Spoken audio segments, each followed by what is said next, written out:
Welcome, welcome, welcome to the Below the Belt podcast. Good to have each and every one of you joining us today, wherever you guys are joining us from. Guys, or not, believe it or not, it is already the 20th day of December. Christmas is Saturday coming. It's already the 20th day of December. And we're so privileged that we get to join you guys during your lunch hour. That's if you take the traditional lunch hour from what you call it, from 12 to 1. We know for some folks, lunch could be earlier. And we know for some folks as well, lunch could be later. But we are so privileged again. Shauna Fowler, we see you there. So privileged that we could be here with you guys and that you guys can be here with us. We love having you guys. Love having you guys. And let us know if you guys are receiving us clearly. We want to make sure that we are clear. Shauna Fowler is on the live. Shauna, you can't say we can give you a shout out. Now one, we give you twice, we give you thrice. Rashley Ford, we see you as well. Mark Simpson says he's at work in Newark, New Jersey. How is it there? How is the weather? How is the weather, Mark? How is the weather, Mark Simpson? Great to see you. Siobhan McDonald and Juanita Day. Is it Juanita or Janita? Juanita, good to see you. We'll say Juanita. Melinda Moore, good to see you as well. Guys, waste no time in sharing the live stream as you come on. Michael Gittins, good to see you as well. Good to see all of you folks. We have, is it Bertley Nelson joining us from Los Angeles, California? It should be warm where you are. Bertley Nelson, great to see you as well. Michael Gittin says we are loud and clear, and we are very happy for that. Mark Allman, you know the regulars, got to be here. Good to see Mark Allman joining us. Good to see Mark and all the other fantastic folks. Natasha Singh Lewis has joined us as well, and Petal Thorne and Vincent is here too. Good to see all you folks. I see Gloria Chester.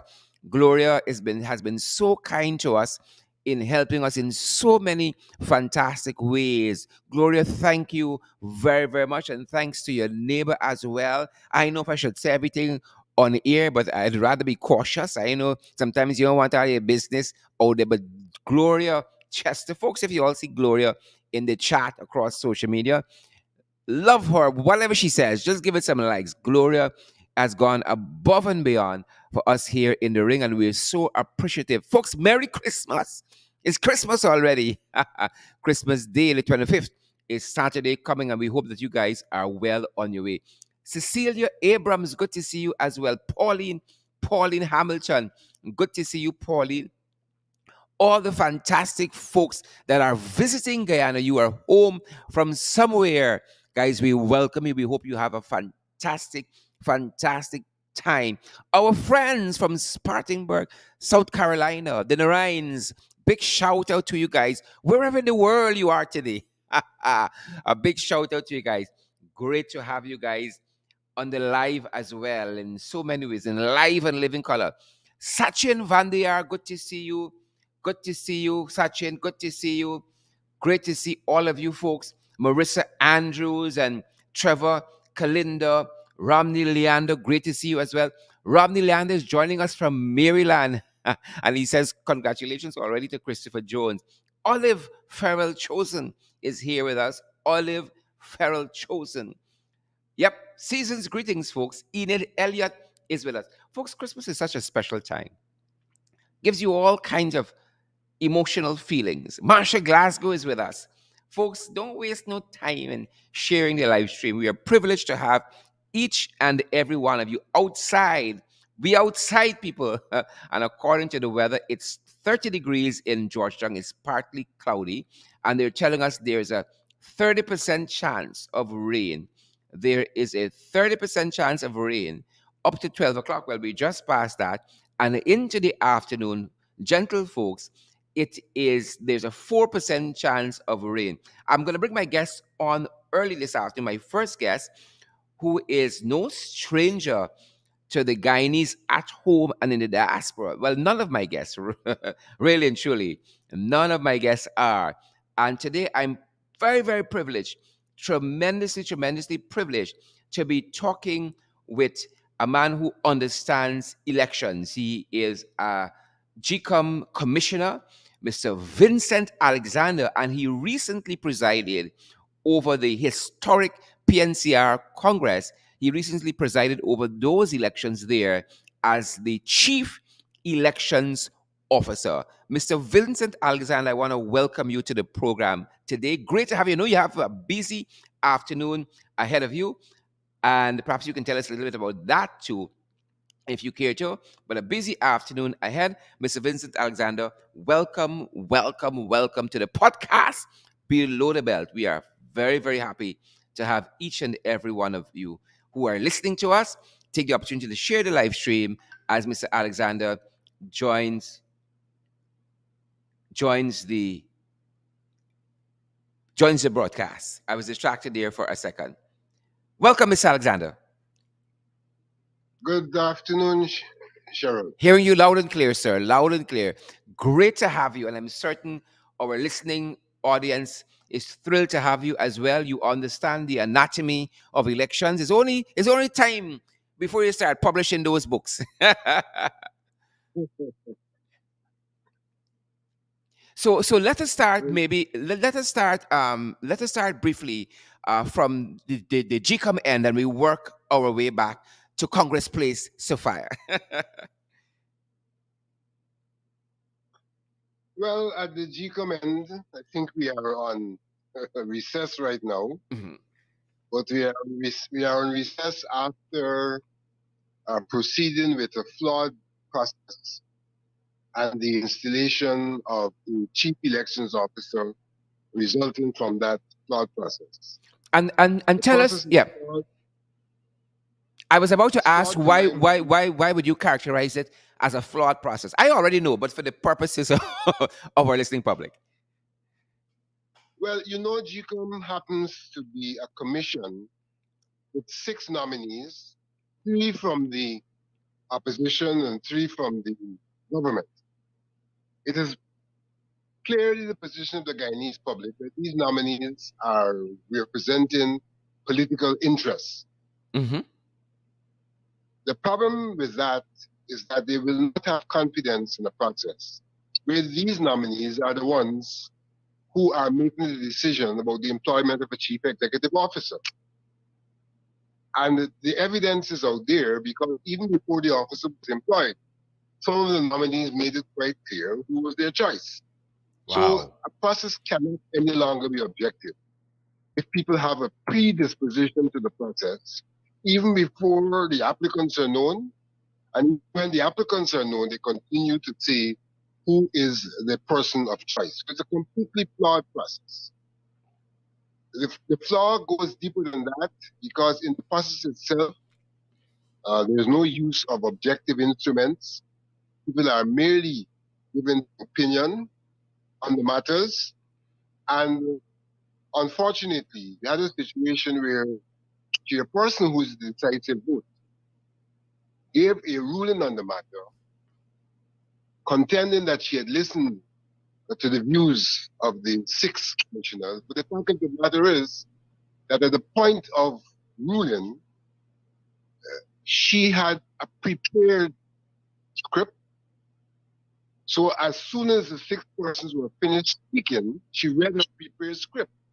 And she could hardly then argue that her script took into consideration the views of the person. So the process was completely flawed. Mm-hmm. Apart from the fact that there are attributions of experience which are ill-founded, cannot be proven, and the experience is one important criteria that should have been used. So that they come both from a procedural standpoint and now from a substantive standpoint, the process is a flawed process, clothed in constitutional authority. And one of the things that struck me on this particular issue is the GCOM chairman, Justice Claudette Singh, said to the nation that one of the things that she relied on, I saw some literature that suggested there was a score sheet and applicants were judged in a certain way, what should have been an objective, using an objective criteria. But then the chairperson went outside of that, to my own mind, in my humble estimation. And she said she also relied on the endorsement of the former GCOM chairman, Dr. Steve Surjbali. What are your thoughts there? Well, there are a number of things. That also shows you the issue of law. My knowledge of human relations management, human resource management, suggests that the recommendation or the reference from someone is not included in the scoring process. That reference does one of two things. The reference can cause you to decide that the person is not worthy to be interviewed. And if that is not decision is not made, the reference is then used after the interviews to determine that the person may have passed the interview, but based on the reference, the person is not worthy to be employed. That's the way references are used. In this instance, the chairperson made it clear that one of her planks that she relied on was the reference. Now, again, I've just identified that the reference was incorrectly used procedurally. But I'll go on to say that substantively, the reference should not have been used in any circumstance for this reason. There is a relationship.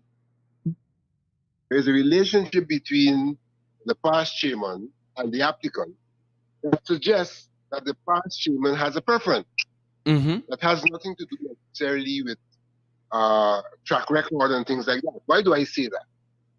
When this applicant came to the job in the first instance and in 2001, he came to the job at the invitation of the past chairperson, ostensibly as a PRO, but really serves the public as a personal assistant. Now, personal assistants are not people who are subject to interview process and things like that. They are a preference of the person to whom they'll be the personal assistant.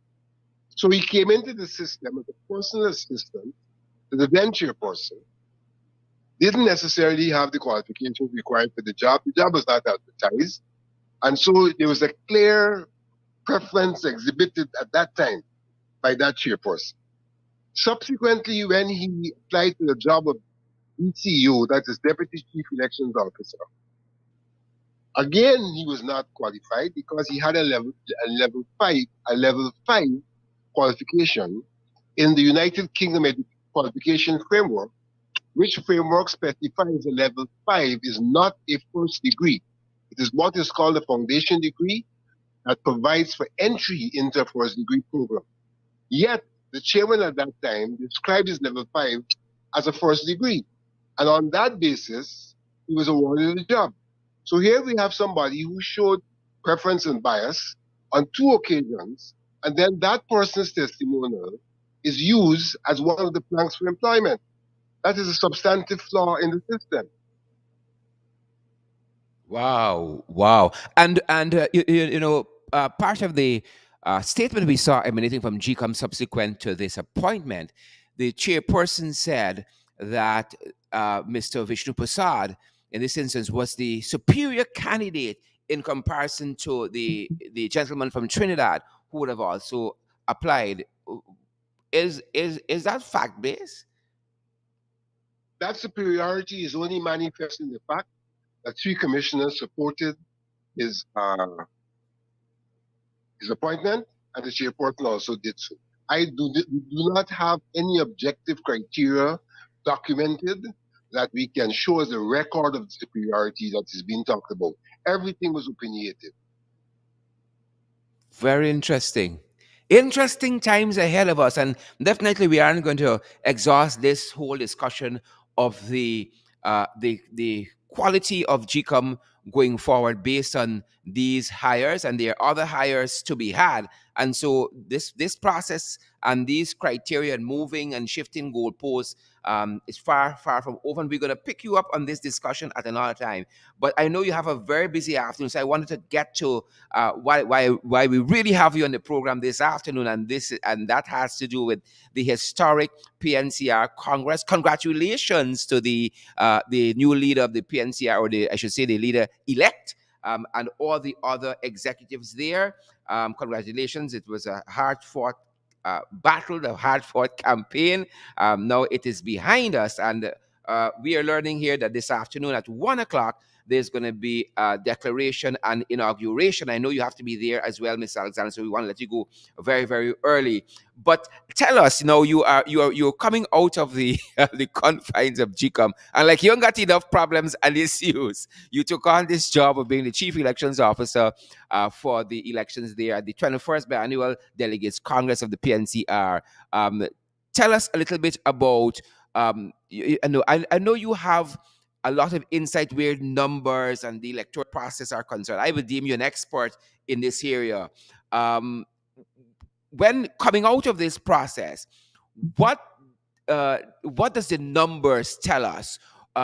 What does this experience or should tell us as a country, as a nation, and perhaps to PNCR delegates and members in particular? Shawar, before I answer that question, let me reference your comment that I took on this job. I want to make 2 points. I want to make 2 points about that. Great ahead. This job provided me with the opportunity to put into practice what I had been advocating for since 2007. Mm-hmm. So, in fact, this job represents me on a mission that I'd embarked on, and seeing this mission come into higher fruition in this process. So that's one of the reasons why I took it on. The second reason why I took it on is that since I retired from the university, I've entered into 3 areas of possible consultancy. And those 3 areas are local government, quality assurance, and electoral management. And this one is an electoral management matter. So it is a part of what I consider to be my professional engagement at this point in my life. Fantastic. So I wasn't wrong in saying that you're an expert in this area. I deem myself so. Excellent. Now, this process was important and critical for a number of reasons, including the fact that it demanded expert knowledge to be able to run an election that was going to be uh, decentralized. Decentralized. This is the first time the People's National Congress is running a decentralized election. And therefore, it took a lot of doing in terms of getting that done, because it is not a replication of the previous systems that were used to run the elections. We have engaged in having things like voters lists. We've engaged in having things like polling stations with scrutineers, with presiding officers, a whole machinery that sought to ensure once we got the voters list, that we provided a service that ensured there was transparency and fairness in the system. You talk about the numbers, and I think when you talk about the numbers there, you're talking about the results in some regard. Correct. And I would say that the results, the numbers, clearly show what the people's preferences are. Clearly show that, and so you're coming out into a period when there is real ground support for the persons who have been elected. And I'm making that point because I don't think in the past the gap was that wide.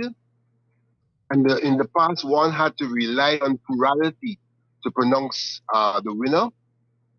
Though we still have a system that, in principle, relies on plurality, we do have in this instance uh, winners who are majority winners. And I think that's a good sign in terms of the level of confidence of the membership in the person whom they have elected to hold office. Fantastic, fantastic. You know, it did miss us that perhaps this is the new world we are living in. I mean, would you say that this is the model going forward? COVID It or no COVID? it has, it has to be the model going forward, even if it was a centralized election. Things that we did are things that were not done in the past, and that can be done even in a centralized election. The proper preparation of a voters list, the establishment of polling places, the requirements for identification at the place of poll, so you have to have an ID card. So we avoided the possibility of substitute voting, which makes the national system a weak system because it provides for the possibility of substitute voting, so that the quality here is even superior to what pertains to GCOM, where you can have somebody sign an affidavit and say that you're the person, when in fact you may not be the person. Here we have used ID cards. We've used either national ID card, driver's license, a passport, or a PNC membership card, which bears a picture as well. And so, in some regards, we've also embraced best practices which Guyana have not embraced. In Guyana, not in every instance can you use a driver's license to do business. You can only use an ID card. So here we have gone beyond that because we consider those documents to be authentic documents and therefore can be used for identification purposes. So it's really a superior system, both in terms of its decentralization and in terms of the rigidity of the system. Excellent.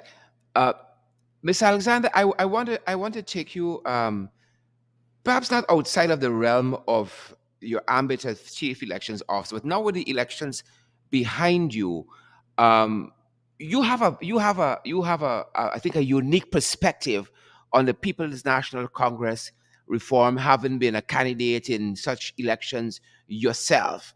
Where do you locate the PNCR currently in the history of our country and as we move forward?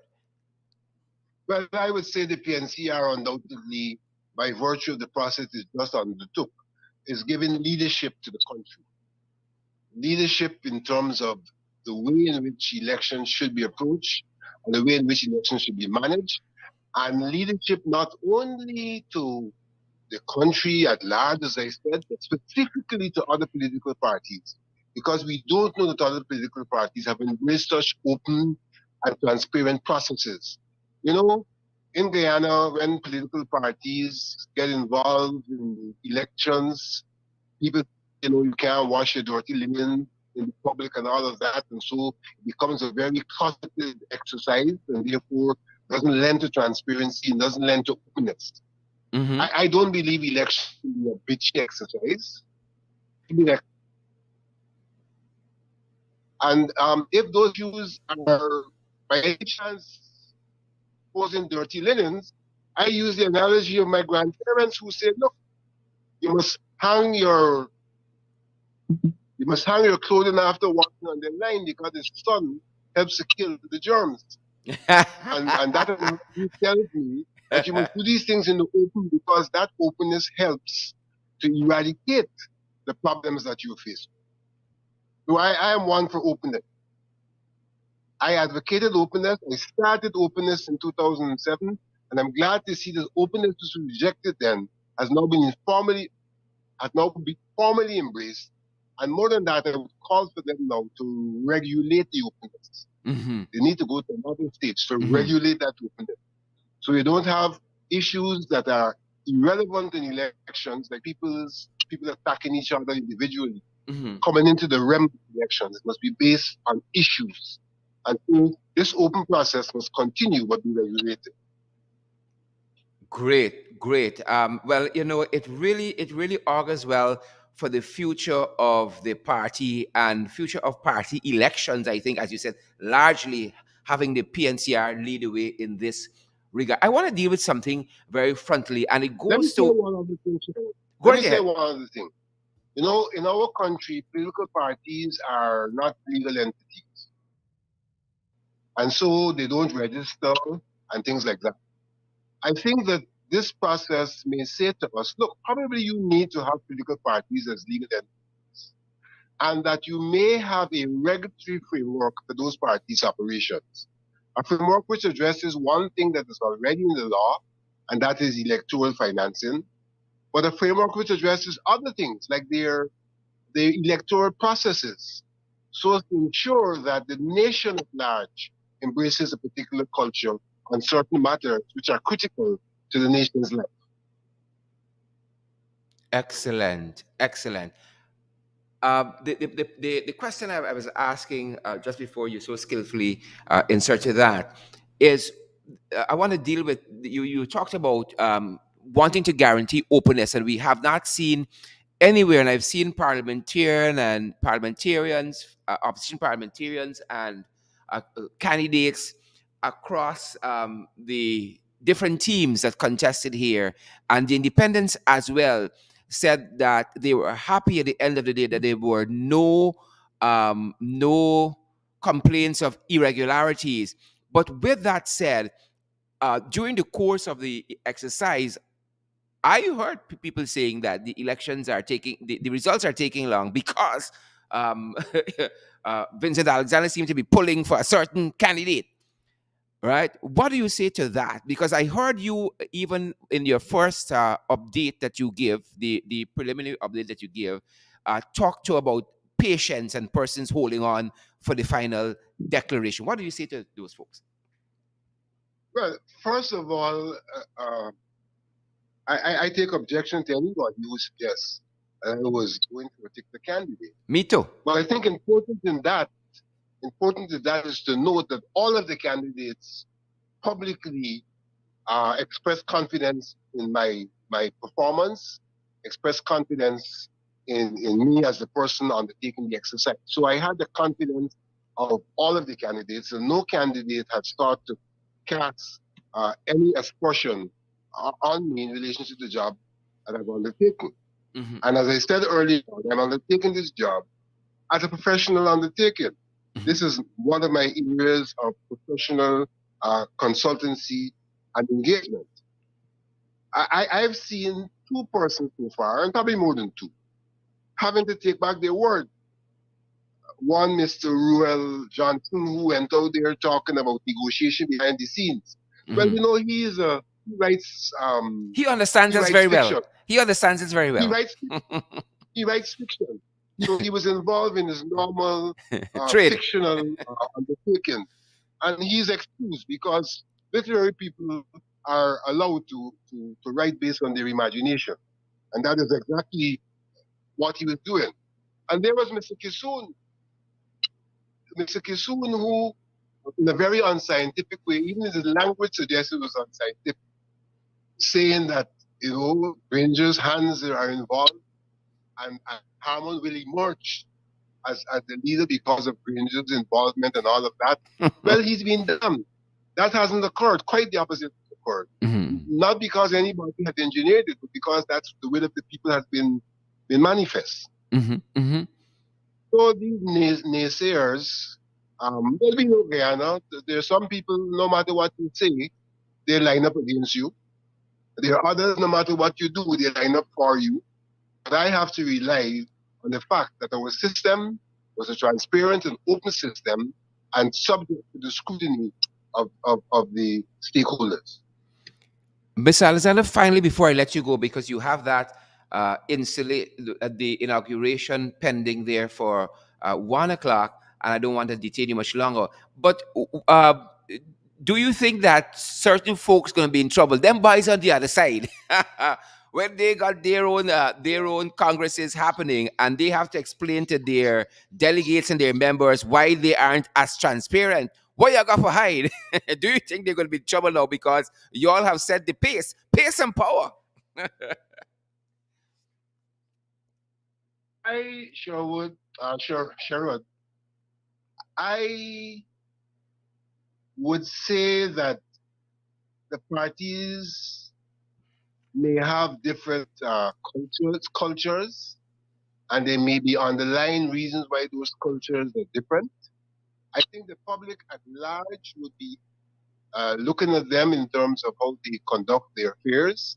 But I'm not quite sure that given the internal political culture and the underlying factors of that culture, that we are going to see necessarily a rapid change. The problem Guyana has is that we have not moved forward as a nation to embrace certain values and certain principles. And the challenge, therefore, is for the nation at large to be able to work out the values and principles that will guide its being. We are falling short on that. Fantastic, fantastic. Mr. Vincent Alexander, I want to thank you for spending this time with us. I know you're now heading to the declaration and inauguration ceremony there at Congress Place for the PNCR's 21st Biannual Delegates Congress and those persons who would have been victorious in being elected to the various offices here. Thanks for spending this time with us. It means a lot. You're welcome. Thank you. Fantastic. And folks, we are now going to be joined by Christopher Jones, the man himself. He's the opposition chief whip. He was also a candidate for the vice chair position. And we know Chris is a problem child. I can tell you all why Chris is a problem child. Chris, welcome. Good afternoon. Good afternoon, Sharon. Good afternoon to your listeners. Well, Chris is a problem child, and Mr. Vincent, Mr. Alexander, you're free to exit the studio at any time. Chris, you know it only can happen to you, and Vince Roy. So both of you guys are were contending for the vice chair slot, and both of you guys seem to have won it. What happens now? On behalf of my brother, who people always take for me, I give up. I say you take it, Chris. What is happening, Yeah, Chris? thank you. All right, so thank you very much again, Sharon. But listen, Sharon, I mean, anyone who knows Christopher Jones and knows Vince Wright Jordan out of Region 5 knows that in that region, in the Michael Borbis region, Christopher Jones and Vince Wright are seen as brothers because we've been working together so many years in that region and so forth for various campaigns and so on. So while it was a shocker, it wasn't a surprise because we essentially draw votes from similar areas as well too. Hmm, hmm. So, But I so, think going so, forward, so, so, what are you saying that Elizabeth Niles should do the honorable thing? Elizabeth Niles Williams. I'm just being facetious, folks. Just being facetious. But congratulations. Do you have a sense of how this tie is going to be broken? all right. So there is no precedent that has been set. Uh-huh. So all of this is essentially new. I know in normal procedures where there is a tie in an elections, there is either a runoff or bypass, a runoff election of sorts. Or, of course, there's the old method: you flip a coin or you roll a dice, Uh-huh. or one of the person concedes to the other, Uh-huh. or both persons are allowed to work the office, or there's an arrangement in which one runs for the first half of the term and then the other runs for the second half of the term. Hmm. But as it relates to both persons running together, Hmm. that essentially requires a constitution amendment. Hmm. And the amendments of the constitution of the PNC is done during a biannual Congress. And of Hmm. course, we just came out of Hmm. that. So we are dependent on the elders of the party to give guidance as to how we proceed Hmm. hereafter. Yeah. You have a specific choice, or you would leave it totally to them to say? I think I like the rolling the dice or the flipping the coin. I like the drama. Yeah, Live, yeah, live, live too. yeah. You have a preference? Well, particularly right. I don't have a preference as immediate. I mean, I would have preferred if we didn't have a situation like that altogether. Hmm. But I don't have a preference immediate. So I'll wait when those discussions are had Hmm. and then fashion a way out of that thereafter. Yeah. Fantastic, Chris. What are your own thoughts now, having being at the front for this for the Congress? You were giving updates, getting the information. Um, Looking back at it, what are your own takeaways from the Yes. process, the campaign, and now the Congress of itself? Right. Essentially, Sherrod, I mean, when you sit and you look back, particularly on the day of the Congress, and of course, me being the PR, the head of the PR, we had an visual insight in real time at all 13 of the locations in Guyana, and of course, the updates from the North American region. And Hmm. I can tell you is that the People's National Congress reform has gone down in history for a truly transparent democratic process across the length and breadth of this country simultaneously. It's never been done. And I mean, listen, kudos to the party, kudos to Indeed, the indeed. last central executive members. Yeah, it wasn't an easy task, but literally on the day, it was seamless. I mean, all of the areas started their voting on time. There wasn't any issues reported, literally almost none.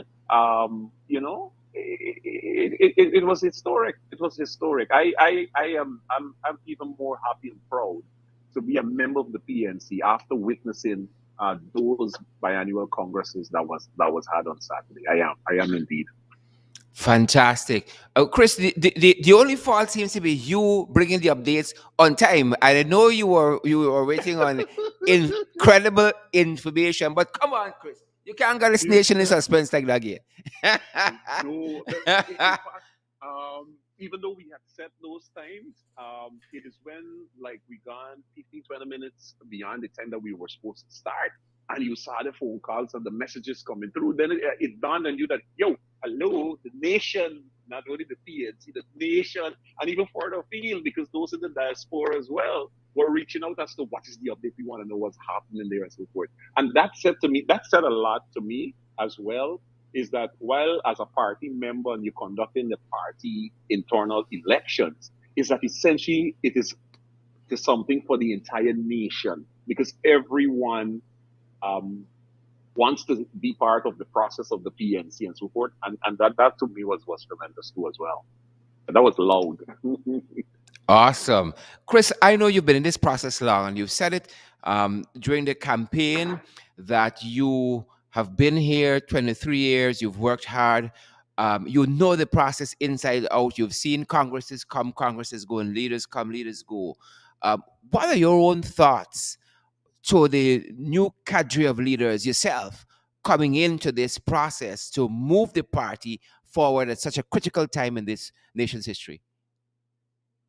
I so essentially for me, the new members of the exec, and this of course will include the 15 members of the central executive who at today's activity, Mr. Zander is going to make those names known. I see a lot of young members that is going to be emerging.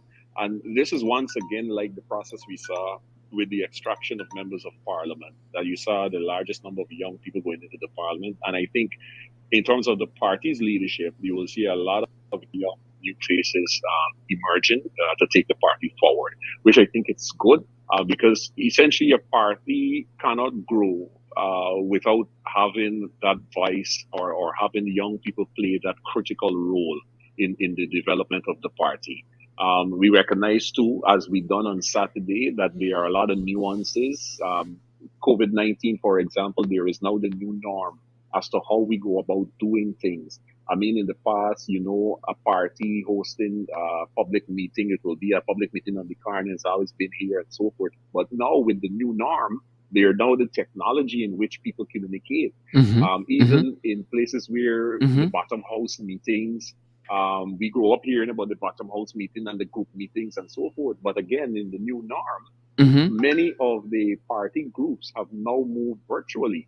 One group, for example, I want to give a shout out to is the Patriot group. Their meetings have been on the virtual platform for well over a year now. And essentially, because of the large number of young people now at the leadership level of the party, they will be able to guide and guide the party into this new norm, especially utilization of the new technologies and so forth that are available to us. I predict and see that even the style in which we campaign is going to be different. I can see in the coming months and years, essentially, the social media platform or the manner in which we would normally campaign would be changed. And those young people who are now in the leadership of the party will guide the party in that direction. Awesome, awesome again. We got lots of folks joining us here on social media, hundreds of folks. And Chris, Peggy Russell Elias says that she's very flabbergasted about Saturday. And Akila Flo Bourne says, Chris, what I know is that you have a lot of work to do with the youth and know exactly how to do it. I do hope that a sensible solution is made. Any comments there? Right. Well, no, indeed. Listen. So, well, I know for certain is that if I can me, the math is not a difficult one. And as I said before, the elders in the party will give guidance, and of course, it then comes back to myself and my brother Vince Wright to determine the way forward. So I'm Mhm. not really, I don't have an issue with that. But apart from that, in terms of the work that has to be done to rebuild the youth movement of the party and so forth, for me, essentially, those it begins today. Begins immediately the day after the declaration is made, because the ultimate objective of every member of the People's National Congress we form across the length and breadth of this country and those in the diaspora is to see the party back in power with its coalition partners. That is the ultimate objective. All of us, our ultimate objective is to ensure that we see the back of the People's Progressive Party Civic. All of us, our ultimate objective is to see that the people of this country have an equal opportunity for personal development and growth. Uh, our objective is to ensure that there is fairness, there is transparency and accountability in government, much of which we haven't seen in the last year with the current admin that has been installed. So we have a lot of work to do, not only for ourselves or party, but for the nation as a whole. So I am not bothered about that decision that has to be made. I'm not bothered about it at all. I am more concerned about hitting the ground and commence the work that is necessary. The new leadership is there. We see a level of excitement across the country and for the field. The base has been energized. The base is already have their boots on the ground, and the leadership will hit the ground running, and it is all to bring about that ultimate objective to Mhm. see the back of the PPP and to put back in government an administration that actually cares about the people and the development. And of course, that discrimination that we're seeing, contractors and the list goes on. I mean, we spoke at length when we spoke about corruption in government. Mhm. But Yep. essentially, that is our objective. That is our focus. That is our mandate. In fact, the delegates at the last Congress, when they cast their votes, they didn't cast for people to spend time to sit down and ponder who should go where hereafter. The people vote like, listen, we give you all the money, go walk, Walk, walk. go do the work. This now work is walk. Exactly, exactly. Chris, as I And that as that thank you very much for that intervention. I want to let you go a couple of minutes early because I know you have your hands full with the inauguration and the declaration that is going to be made at Congress Place, as you said, on the 15 persons for the CEC. Am I getting it right? In your that's business, correct. tick, That's tick, tick. correct. And the other duties that you have to perform.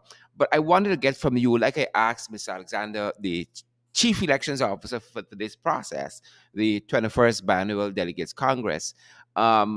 Whether I think the folks on the other side got to be worried because, again, um, COVID-19 has changed the world in so many ways, And this country has changed in so many ways under the David Granger led administration.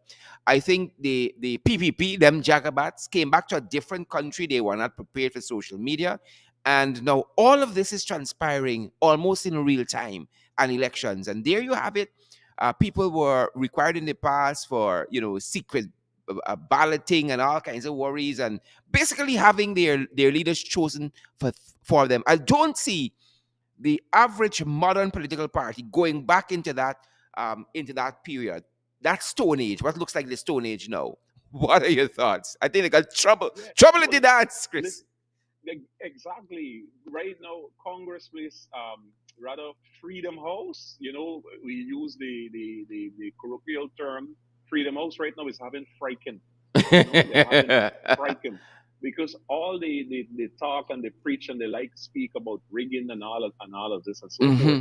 Hmm. And here it is that the PNCR has once again demonstrated how truly democratic the party is. And I make reference to in 2011 when the party hosted primaries to identify its presidential candidate. And you had five persons, which included Comrades David Granger, Carl Greenidge, James Bond, Dr. Faith Hardin, and Bassett Williams, who had to go throughout the length and breadth of this country to all of the party groups and seek their support and blessings.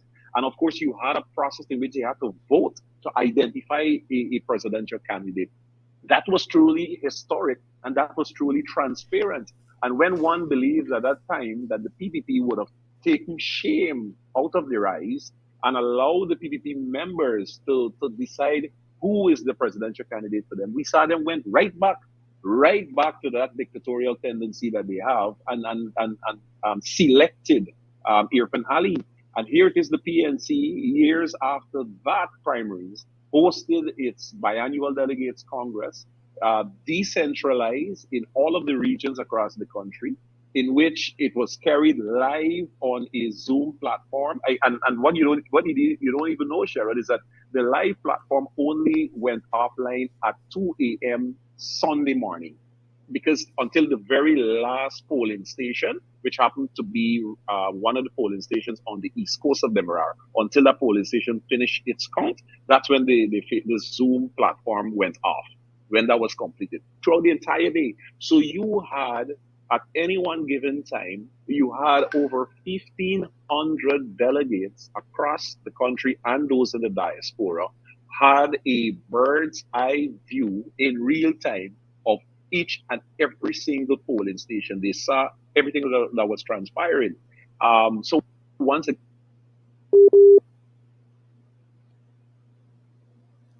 All right.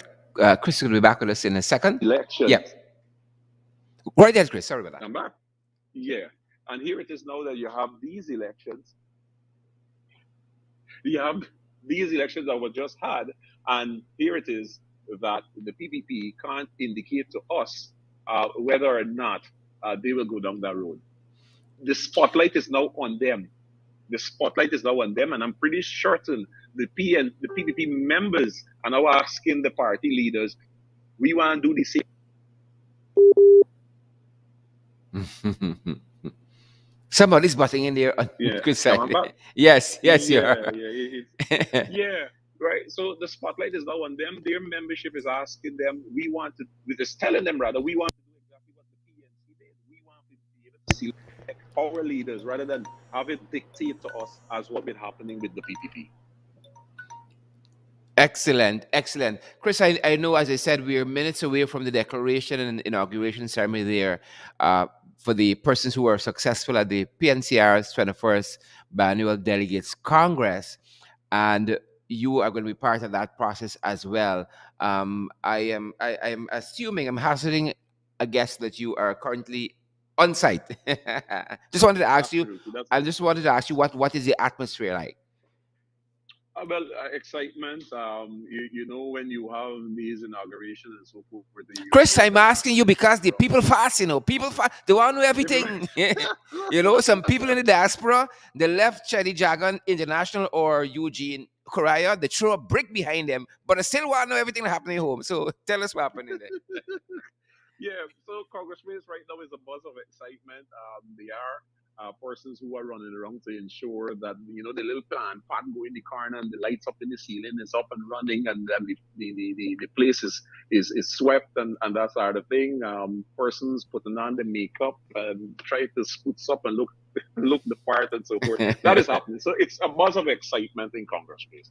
We've seen throughout the day as well a lot of persons came in just to visit, just to say hi, literally just to say hi, Mm-hmm. and some Mm-hmm. folks that we haven't seen in years, some folks we have never met before, came driving into Congress Place, went into the secretariat. They saw the immediate past chairman, Comrade Bala Lawrence, who was here, and they essentially said that, oh, we are just here to say hi to you and hello and no, and that Mm-hmm. is a very clear indication.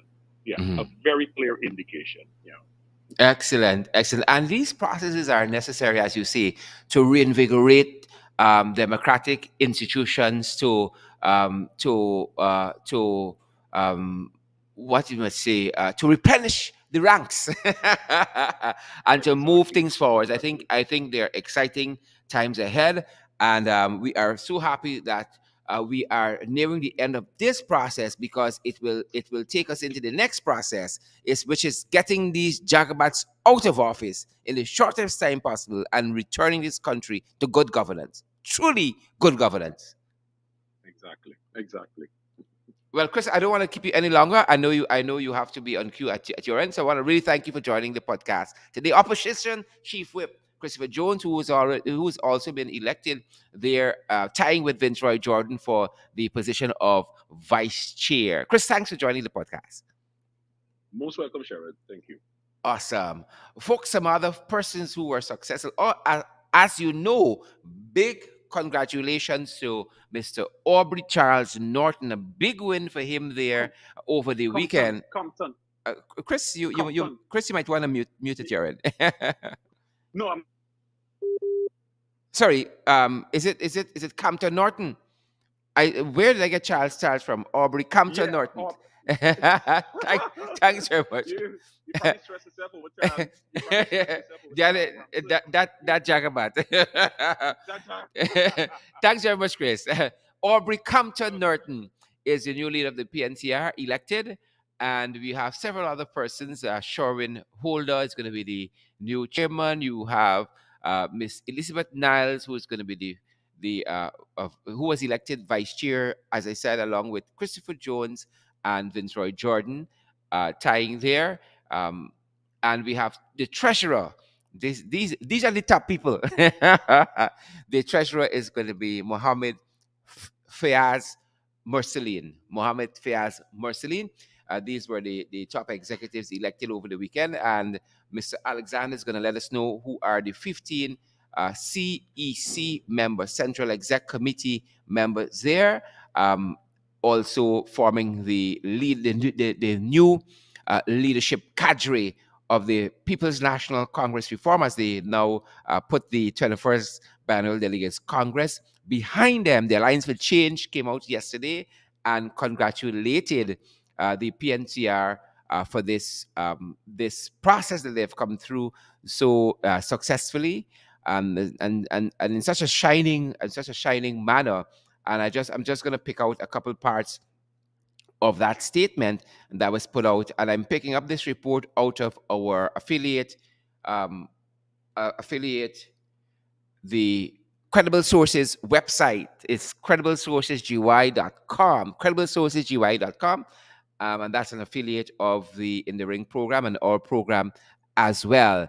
And the article from the Credible Sources website says that the APNU AFC Coalition Party, the Alliance for Change, has congratulated the newly elected leader of the People's National Congress Reform, Mr. Aubrey Compton Norton, and members of the new executive on being elevated to their high positions of office and authority. The party has stated earlier today, as Norton's main character for the top spot, Joseph Harmon, conceded defeat. It became evident that most of Team Norton's slate would emerge as the next cadre of leaders of the PNCR. In its release on Sunday, the AFC stated it looks forward to working with the new executive to strengthen the opposition against the wrongdoings of the installed government, ensuring that benefits, or rather, ensuring that better benefits flow to the people of Guyana. And folks, we know that all too well what these crosses and these jagabats and hippocytes, what they're doing. And I want to say, thank you for the service of David Arthur Granger. Thank you for the service of Valda Ann Lawrence. Thank you for the service of Amna Ali and all the other folks who would have stepped up to serve our nation so sterlingly coming out of the PNCR. All of the folks there, even recent past treasurer, Mr. The former Minister of Communities, Mr. Ronald Bulkan, and he must be, oh father, cussing up every day when you see the nonsense that baby jagabat they're doing at what is now Ministry of Local Government and Regional Development. The Jagabat Nigel Darlal, the man must be cussed up every day because, Mr. Balkan did such tremendous work in that ministry, and to see the foolishness, the pettiness of Nigel Darlal. But I'm happy that we are at this part of this process. Again, the PNCR's 21st Biannual Delegates Congress, so that we can get back to defeating this incumbent, this installed, this illegal regime that we have, that we can get back to doing that. I'm really, really happy. And again, congratulations to all of the folks who have been elevated to high office in the PNCR. I want to thank Christopher Jones, and I want to thank Mr. Vincent Alexander for joining us today. Simone Barnes, we see you there. Folks, why don't you come on board and partner with us so that we can do more of these podcasts, more of the In the Ring program. We can do more with our website and the other programs we have in store for you guys. We are so privileged to have all of you. You guys know we are available via PayPal. We've asked simply for you guys to come on board and partner with us on a monthly basis for as little as $5, 10, 15, 20 US dollars. For as little as that, we are available on the Cash App. It's the dollar sign. You guys who have Cash App know that's the standard. It's the dollar sign In the Ring 592 as an affiliate to In the Ring. We use their handles as well. It's the dollar sign In the Ring 592 at Cash App. At PayPal, it's In the Ring 592 at gmail.com. That's what we do on PayPal. In the Ring 592 at gmail.com. That's our email address there. And also, we are available on the Guyanese Cash App, the MMG system. The MMG system, our number there is 627-6963, 627-6963. And folks, we ain't got no problem with MoneyGram. We ain't got no problem with Western Union. Neither. And very shortly, we may also have Zelle. We may also have Zelle. Folks, we're looking at that because lots of folks have been asking us about Zelle. But come on board, guys. Come on board. I'm certain by now you're seeing that every dollar you give us is being spent responsibly and being spent well. Right? So we have now the Below the Belt podcast, an affiliate of the In the Ring program. And then we have our other affiliate, which is the website, the news site, Credible Sources. And that can be had at the address for that is crediblesourcesgy.com. CredibleSourcesGY.com. Folks, I want to thank so many of you for joining us. Sheena Hazel, I see you there, Sheena. I see you there. Renwick Daly, or is it Daly? Renwick, good to see you. Elisha, or is Alicia Durant, Alicia Durant. Ingrid King, thanks for joining the podcast. Desiree Emmanuel, why don't you guys take the opportunity to share the podcast? Marsha Glasgow, see you guys at 8 in the Ring. David Wood, good to see you as well. Desiree Emmanuel, Jackie Baird, Andrew Cuthbert, JG, joining us on YouTube. Jackie Baird, Tulisiram Mohan Chetty, good to see you. Tulisiram Mohan Chetty. I see Patricia Liverpool has joined us as well. I see Esther Blue and Onika Light. All of you fantastic, beautiful folks. I want to thank each and every one of you for joining the live podcast today. Below the Belt. Hoof expects people. Hoof expects.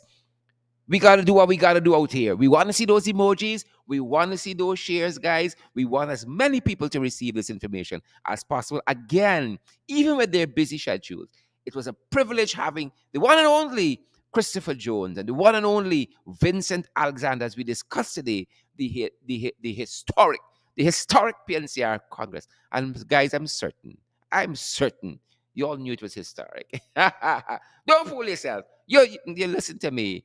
Everybody tune in. PPP Jacobats tune in more than anybody else. Want to know what happening? Want to know what going on? The fast, y'all think y'all fast here on this block? Try them, try them Jacobats over. So, folks, it's Monday, and this is our 16th podcast. Guys, I hope you have an awesome week. I hope that you guys rise to every challenge, and more than that, you surmount them. Guys, in 22, in 2022, we want to be more than just living and existing. We want to be thriving. We want to be thriving. Peace and power in 2022. Guys, we're going to be here with you every day, right into the year. Right into the year. Every day. Pace and power, folks. That's our team for 2022. Pace and power. Thanks for joining us here. Below the belt. Who vex lose? Who vex? Shucks. Give me a chance. Folks, I am looking forward to having your presence again this evening. I'm looking forward to having your presence throughout the week, folks. And when we get into the new year, we're going to be having our podcast also on the weekend. We're going to be having another program on the weekend. Folks, we're going big. Go big in 2022 or go home. Barsha Glasgow, pace and power. Right? Pace and power. PACE. Pace and power in 2022. Donna McKenzie, good to see you. Mark Garnett, good to see you as well. Pace and power in 2022. Pace and power. Take off the gloves. Shucks. George Annan, good to see you as well. All you fantastic folks. Thanks for joining the live stream, guys. Stay safe. It's been a privilege having each and every one of you. That's our podcast.